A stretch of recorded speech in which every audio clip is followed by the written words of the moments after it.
আজ সুপ্রিম কোর্টে আবারও মুখ পুড়ল রাজ্যের। হ্যাঁ বন্ধুরা, এমনটাই ঘটনা ঘটে গেল আজ সুপ্রিম কোর্টে। পশ্চিমবঙ্গ ছাত্র সমাজের আহ্বানকারী সায়ন লাহিড়ীকে ছেড়ে দেওয়ার নির্দেশের বিরোধিতা করে সুপ্রিম কোর্টে মামলাটি করেছিল রাজ্য সরকার, যেমনটা আমরা গত ভিডিওতে আপনাদের সামনে আমরা নিয়ে এসেছিলাম। সেই মামলা খারিজ করে দিল আজ সুপ্রিম কোর্ট। বহাল রইল কলকাতা হাইকোর্টের নির্দেশ। তো কি ঘটেছিল জানবো বিস্তারিত। পশ্চিমবঙ্গ ছাত্র সমাজের নবান্ন অভিযানে গোলমালের অভিযোগে গ্রেপ্তার হওয়া সায়নকে ছেড়ে দেওয়ার নির্দেশ দিয়েছিল কলকাতা হাইকোর্ট। সেই নির্দেশকে চ্যালেঞ্জ করে সুপ্রিম কোর্টে দ্বারস্থ হয়েছিল রাজ্য সরকার। সোমবার বিচারপতি জে.বি. পারদিওয়ালা এবং বিচারপতি মনোজ মিশ্রের বেঞ্চে শুনানি ছিল সেই মামলার। শুনানিতে হাইকোর্টের নির্দেশের বিরোধিতা করায় প্রশ্নের মুখে পড়ে রাজ্য সরকার। পাশাপাশি সায়নের গ্রেপ্তারি নিয়ে প্রশ্ন তোলে সুপ্রিম কোর্ট। বিচারপতি পারদিওয়ালা প্রশ্ন করেন, 100 জনের মধ্যে ওই ছাত্রনেতাকে পুলিশ কেন গ্রেপ্তার করলো?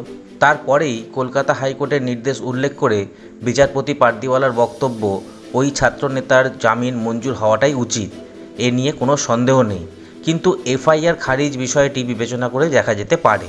তখনই রাজ্যের কাছে জানতে চাওয়া হয় সায়নের বিরুদ্ধে কতগুলি এফআইআর দায়ের করা হয়েছে। তখন সুপ্রিম কোর্টে রাজ্যের তরফ থেকে জানানো হয় 11টি এফআইআর দায়ের করা হয়েছে সায়নের বিরুদ্ধে। ভাবুন দর্শক বন্ধুরা, 11টা এফআইআর দায়ের করা হয়েছে কিন্তু সায়ন অধিকারীর বিরুদ্ধে। রাজ্যের আইনজীবী সোমবার সুপ্রিম কোর্টে বলেন, হাইকোর্টে মামলা করেছিলেন সায়নের মা, কিন্তু তিনি কর্মসূচির ডাক দেননি। কর্মসূচির ডাক দিয়েছিলেন সায়ন। প্রশ্ন উঠছে, সায়ন নিজেই নবান্ন অভিযান কর্মসূচি করেছিলেন নাকি তার নেপথ্যে অন্য কেউ আছেন? যদিও রাজ্যের যুক্তিতে সায় দেয়নি সুপ্রিম কোর্ট, তবে সায়নের জামিন প্রসঙ্গে বিচারপতি পারদিওয়ালার বক্তব্য করেন, প্রথমে নগর দায়রা আদালত ও পরে হাইকোর্ট থেকে জামিন নিতে পারতেন ওই ছাত্রনেতা। উল্লেখ্য, সায়নের গ্রেপ্তারি নিয়ে শুক্রবার প্রশ্ন তুলেছিলেন হাইকোর্টের বিচারপতি অমৃতা সিনহা।